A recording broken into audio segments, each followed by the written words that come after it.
Հանուն Հոր եւ Որդվո եւ Հոգվին Սրբո ամեն։ Ուստի ծառա չես, այլ որդի, եւ եթե որդի ես, նշանակում է, որ Աստծո զավակ ես, եւ այլևս ծառա չես, այլ Աստծուն ես պատկանում։ Այսօրվա ընթերցումները սիրելիներ, թե Պողոս Արաքյալի Գաղատացին գրված նամակը, թե Ղուկասի ավետարանի հատվածը շատ կարևոր խորհուրդ ունի մարդու ազատագրության, հոգևոր գերությունից ազատագրվելու մեծ իմաստն է դրված, որպեսզի մարդը հասկանա, որ մինչև Քրիստոսին դու չճանաչես, ինչքան ուզում ես օրենքի տակ լինես, ինչքան փորձես քո ազգային եկեղեցական սովորություններով ապրես, դու ծառա ես մնում, ոչ թե որդի։ Որ պահին, որ դու Քրիստոսին ճանաչեցիր, ընդունեցիր, սիրեցիր, այդ պայծ սկսած որդի ես եւ պիտի ժառանգես այն, ինչ որ Աստված իր զավակներին է տալիս։ Սովորական մի այսպիսի օր էր, սիրելիներ, երբ Հիսուս Սուրբ Գիրքն ասում է, իր սովորության համաձայն ժողովարան գնաց։ Գիտեք, հրեաների համար 7-րդ օրը շաբաթներ, եւ նրանք ամեն շաբաթ օր էին հավաքվում իրենց ժողովատեղիներում Աստծո խոսքը լսելու, մարգարեությունները մեկնելու եւ Հիսուս Քրիստոսին սպասելու ճշմարիտ ճանապարհը գտնելու։ Եվ իր սովորության համաձայն ուրեմն Հիսուս գնաց։ Սա ամենակարևոր տողերից մեկն է Սուրբ Գրքի մեջ, յուրաքանչյուր քրիստոնյա հիշեցնելու, որ կապ չունի դու ով ես։ Հիսուս ինքը Աստված լինելով, ինքը մեր աղոթներին, որ պատասխանում էր, մեր խնդրանքները լսում էր,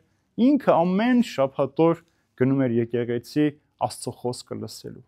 Եթե Հիսուս այսօր էլ մեր մեջ լինի, ամեն կիրակի ինքը իր սովորության համաձայն պիտի գար մեզ հետ պատարակ լսելու, աղոթելու, հաղորդություն ստանալու։ Ինչու, որովհետև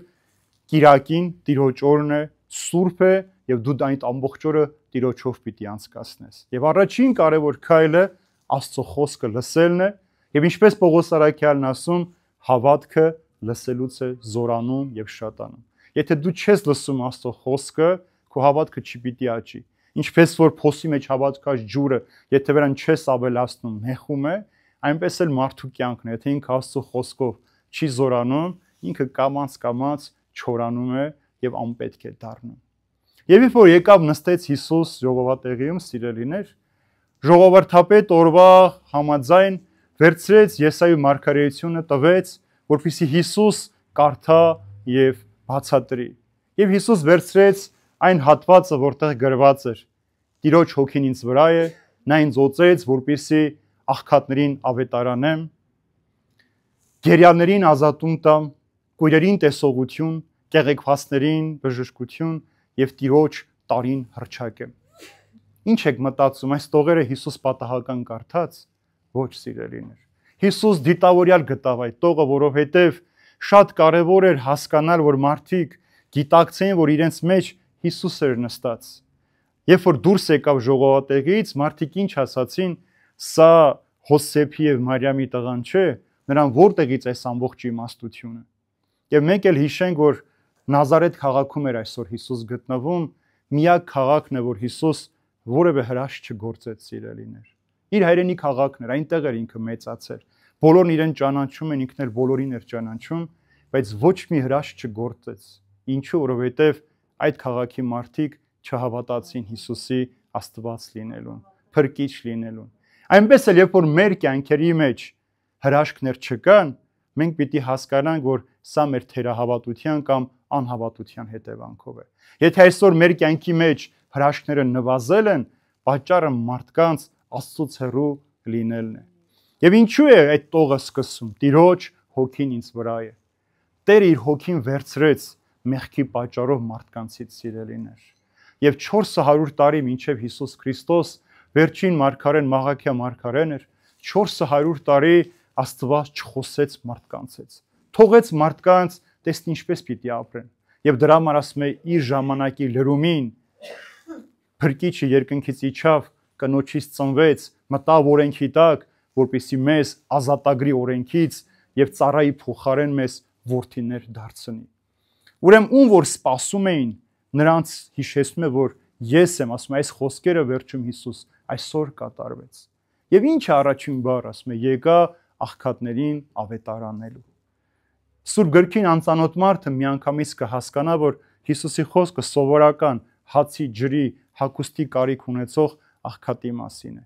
Բայց Հիսուս եկավ հոգով աղքատներին, նրանք ովքեր Աստծո սերը չունեն, Աստծո լույս իրենց մեջ բնակված չէ, իրենք երկնքի մասին ոչ մի գաղափար չունեն, ապրում միայն այս աշխարհի համար՝ ուտել, զվարճանալ, մահանալ։ Եվ ինչ եղավ, երբ որ Նոյը տապանը կառուցում էր, գիտեք, որ 120 տարի կառուցեց այդ տապանը, եւ 120 տարի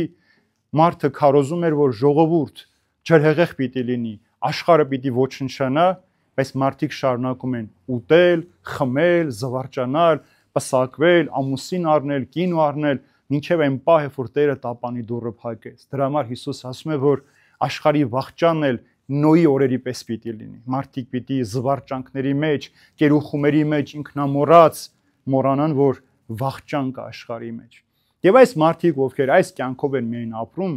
սխալ չհասկանան, որ ուրախության համար Տերը դեմ չէ, որ մենք ուրախ լինենք։ Աստված ուզում է, որ մենք ամեն օր ուրախ լինենք։ Ուրախությունը եւ ցոփ ու շվայտ կյանքը դրանք տարբեր բաներ են, սիրելիներ։ Միայն զվարճանքների մեջ անցկացնելը մարդը մոռանում է սիրելու մասին։ Ինքը միայն փնտրում է իր կրքերը, իր ցանկությունները գոհացնելու եւ դրանով փառավորվելու։ Եվ սա է մեղքը այդտեղ, որ դու այդտեղ հավիտենականը չես փնտրում, այլ ժամանակավոր այդ ժամանակա մեջ կորցնում ես ամենակարևորը քո թանկ հոգին։ Դրա համար քո հոգին աղքատանում է եւ Տերը եկավ ավետարանելու, Աստծո խոսքը խոսելու, քարոզելու, որ մարդիկ ցանկացած վարքյանին, որ պահին որ կհավատան, այդ պահից է սկսում իրենց փրկությունը։ Դրա համար նաև Պողոս առաքյալն ասում է, փրկություն այսօր կամ վաղը չէ, հենց այսօր է, այս պահին, որ պահին որ հավատացիր, այս պահին է քո փրկությունը, որովհետև Հիսուսով դու միայն կարող ես առաջնորդվել։ Երկրորդ աղքատներից հետո ասում է, եկա գերիաներին ազատելու։ Ինչպես որ այսօր Պողոս առաքյալն էլ խոսեց, որ մենք գերության մեջ ենք ապրում։ Ամեն անգամ ես շրջում եմ ասում ազատություն եղբայրց մերոց, որ եղբայրներին, որ քույրերին, ովքեր մեղքի գերության մեջ են, ովքեր մեղքի պատճառով չեն անում ամբողջական ազատագրվել։ Տարիներով եկեղեցու մեջ ենք, հոգևորական ենք, հավատացյալ ենք, բժիշկ ենք, ուսուցիչ ենք, զինվորական ենք, բայց մենք մեղքեր ունենք, որ ուղղակի կարճած ենք այդ մեղքերից։ Չենք ուզում այդ մեղքերից ազատագրվել։ Երբեմն այդ մեղքը մեզ համար այնքան հաճելի է դարձել, որ ուզում ենք իր հետ քնել ու արթնանալ։ Այդ մեղքով ամեն օր ապրել, որովհետև դա մեր մարմնի համար հաճելի է։ Մեր կենցաղի մեջ մեզ դուրեկան է, բայց մենք գերի ենք այդ ամենին։ Ամենապարզ օրինակը տեսեք, սիրելիներ, երբ որ մարդուն ասում ես ծխելը քեզ համար վնասակար է, թե որպես մարմին, որ Սուրբ Հոգու տաճար է, թե քո հոգու փրկության համար, մարդն ասում է չեմ կարող առանց գլանակի ապրել։ Ինչ է նշանակում, դու չես կարող այդ մեկ հատ գլանակի առանց դրա ապրել։ Նշանակում է, որ դու քեզ դրել ես այդ գերության մեջ եւ վախենում ես Տիրոջը խնդրել, որ Տեր ինձ ազատիր այս գերությունից։ Կամ որովե մեկ է, որ խմիչքը տեսնում է, չի կարողանում խմել, դադարեցնել, հրաժարվել այդ մեկ բաժակ խմիչքից։ Գիտի, որ ինքը խմի, ուրիշ մարդ պիտի դառնա, հրեշը պիտի իր մեջ արթնանա, բայց ինքը չի կարողում այդ մեկ բաժակից հրաժարվել, որովհետև կարծում է, թե այդ բաժակի մեջ իր բոլոր ցավերը պիտի փարատվեն, ինքը իր ցավը պիտի մեղմացնի, ինքը պիտի խաղաղվի, բայց հակառակը հոգին դնում է ավելի մեծ տանջանքի մեջ։ Տեսեք, ասում է, սրտով բեկվածներին, այն մարդիկ, ում սրտերը որ կոտրված, փշուր եղած են։ Մեր կյանքի մեջ լեցուն են, հատկապես այն ծնողները, որ զավակներ են կորցրել։ Իրենց սիրտը կոտրված է, իրենց սիրտը երբեք նախկին ամբողջական սիրտը չի լինելու, սիրելիներ, որովհետև միայն դու կարող ես Քրիստոսով այդ ամբողջական սերը վերականգնել եւ դրա մեջ քո մխիթարությունը գտնել։ Մենք ամեն օր անարդարություններ ենք տեսնում։ Մենք նույն սխալները գործում ենք ուրիշների հանդեպ, տեսեք, մենք այդքան ցավ չենք ապրում, ինչքան որ այդ ուրիշ մարդը այդ նույն սխալը մեր հանդեպ է գործում, մենք տառապանք ենք ապրում դա այդպես։ Բայց երբ որ մենք ենք անում, ասում ենք դա այդպես էլ պիտի լիներ։ Բայց չենք հասկանում, որ այդ մեր արարքով շատ-շատերի սիրտը կոտրում ենք։ Ջարդ ու փշուր ենք անում այդ մարդկանց հոգին, ավիրում ենք, ինչպես որ ապակին, երբ որ ընկնում է, հազարավոր կտորներ է դառնում, ու անհնար է վերականգնել, այնպես էլ սիրտն է, սիրելիներ։ Մի օր հայրը իր զավակին ասում է, տղաս, երբ որ բարկանաս, մեխը կվերցնես, ամեն անգամ բարկությունը ջամին մի հատ սյան վրա կմեխես։ Մի 10 օր այդպես ամեն օր մեխում է, հետո ասում է տղաս գնա հանիր։ Հանում է, ասում է ինչ եղավ, ասում է տեղերը մնաց։ Ասում է այդպես էլ երբ որ դու որևէ մեկին ցավ ես պատճառում քո բարկության ժամին, հետո ինչքան էլ մեխերը հանես, անցքերը անպայման պիտի մնա։ Այդ մարդը այդ ցավի մեջ պիտի տեսնի, որ իր սրտի մեջ բացված կա, որ մենք ենք հասցրել։ Երկրորդ այս աշխարհի անարդարություններն է, որ մեր սիրտը կոտրում են, մենք ինչ ենք անում, հուսահատվում ենք։ Հուսալքվում ենք անարդարությունից, ամեն ինչից սիրելիներ։ Բայց մենք միշտ պիտի հիշենք, որ վերջին խոսքը Տիրոջն է պատկանում։ Ինչ էլ որ լինի այս աշխարհի մեջ, չարը ինչքան էլ զորանա,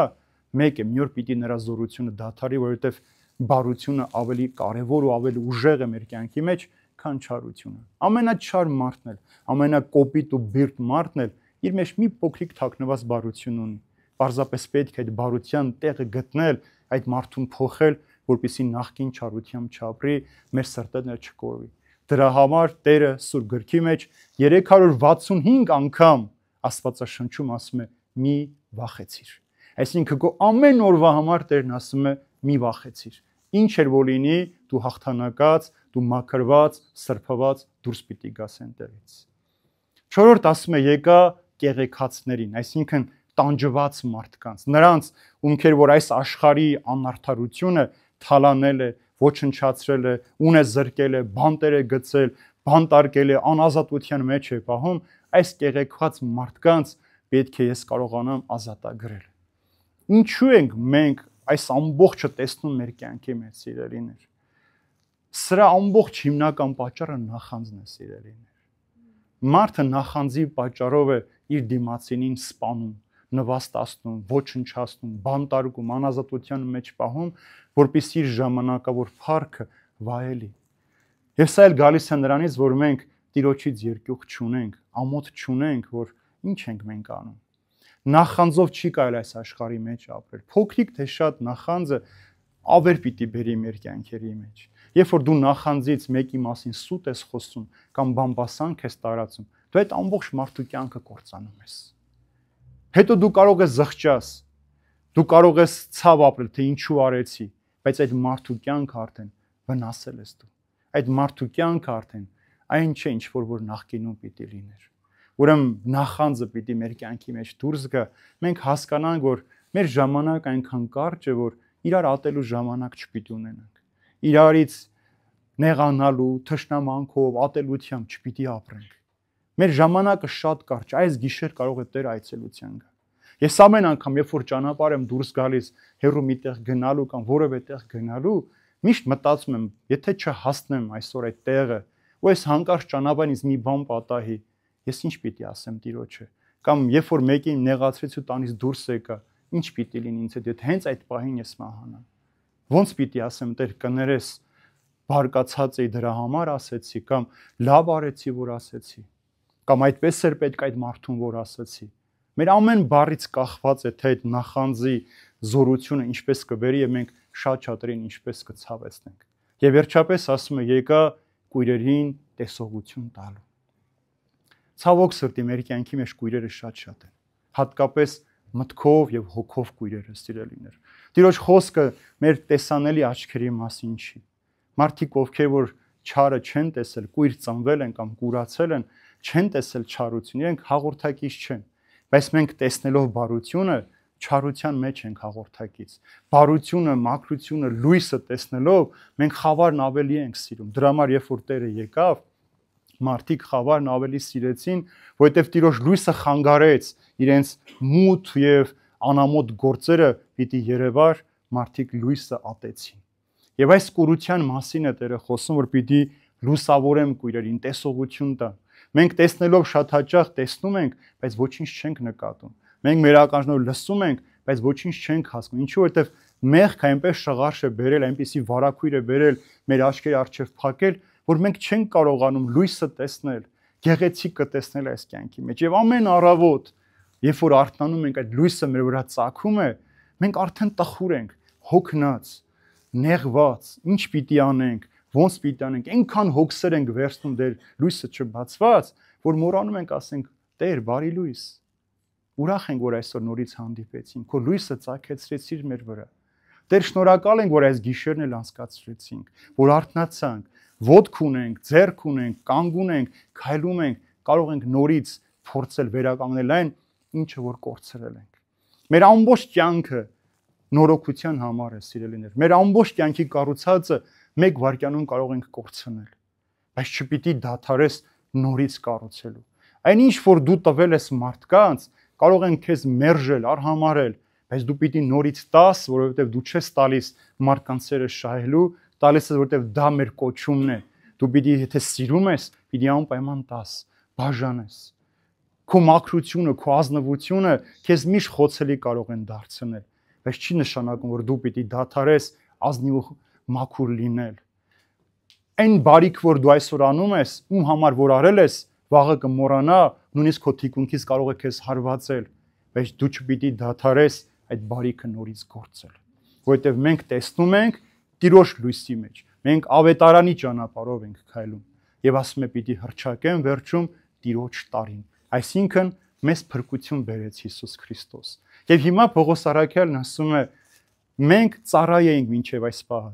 բնության տարերային ուժերին էինք ծառայում, ինչպես այսօր մինչև այսօր մարդիկ կան, որ իրենց դռան շեմին նալ են խփում, փուշ են կախում, գնդասեղներ են շարում կամ այլ կախարդական բաներ են անում իրենց տունը պաշտպանելու։ Սա նշանակում է, որ դու դեռ ազատագրված չես, այդ գերության մեջ ես, որդիության պատիվից հրաժարվել ես, մտել ես գերության, ինչպես անառակ որդին կարծում էր, թե ինքը հոր տան մեջ սահմանափակ կյանք ունի, զրկված է ազատությունից, ասես գնամ հորիցս հեռու, ազատ կյանքս վայելեմ, բայց ուր գնաց հայտնվեց այդ երկրի մարդու մոտ դարձավ խոզարած եւ խոզի կերակուր էր ուտում, մինչեւ որ հիշեց, որ իր հոր տանը ավելի լավ սենյակներ կա, մաքուր հարդարված անկողին կա, տաք ճաշ կա եւ արժանապատիվ կյանք կա, վերադառնամ այնտեղ։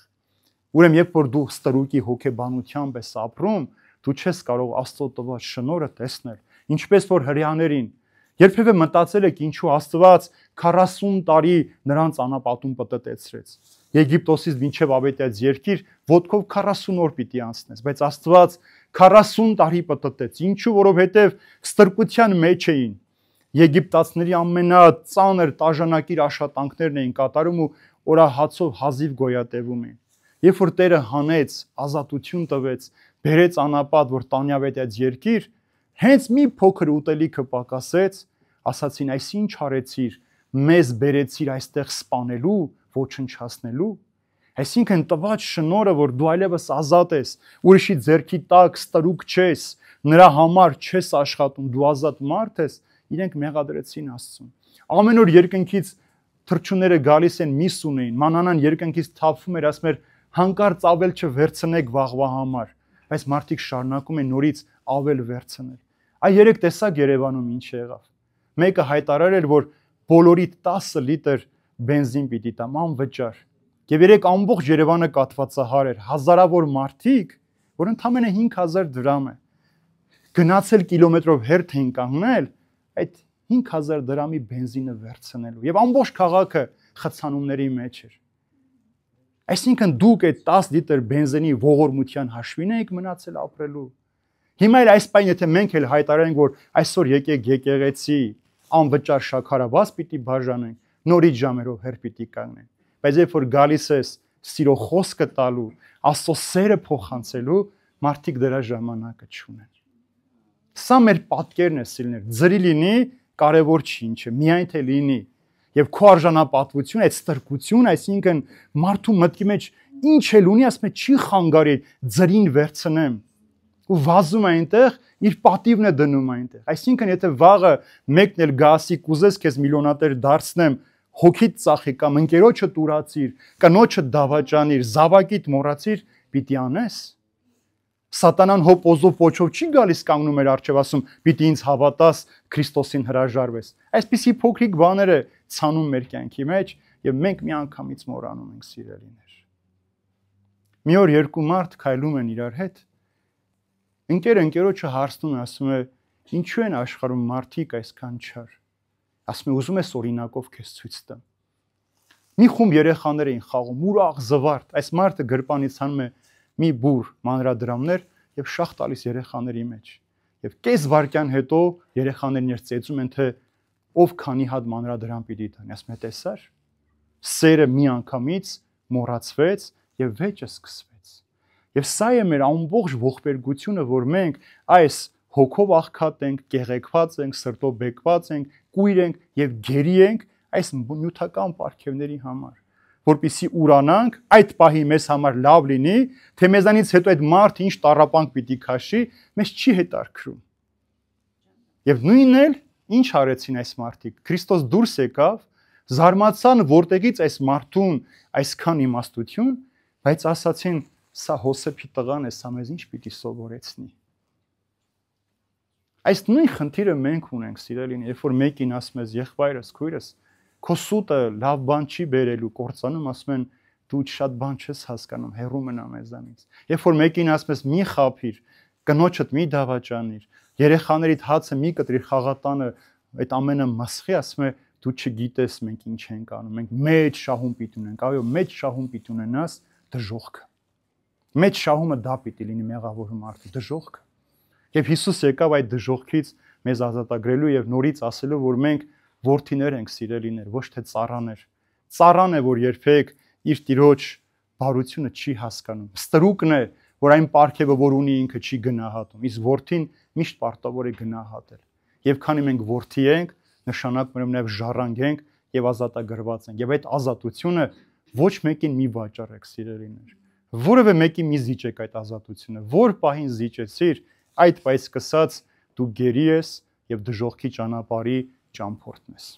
Թող Տեր օրհնի մեզ բոլորիս իր խաղաղության մեջ պահի,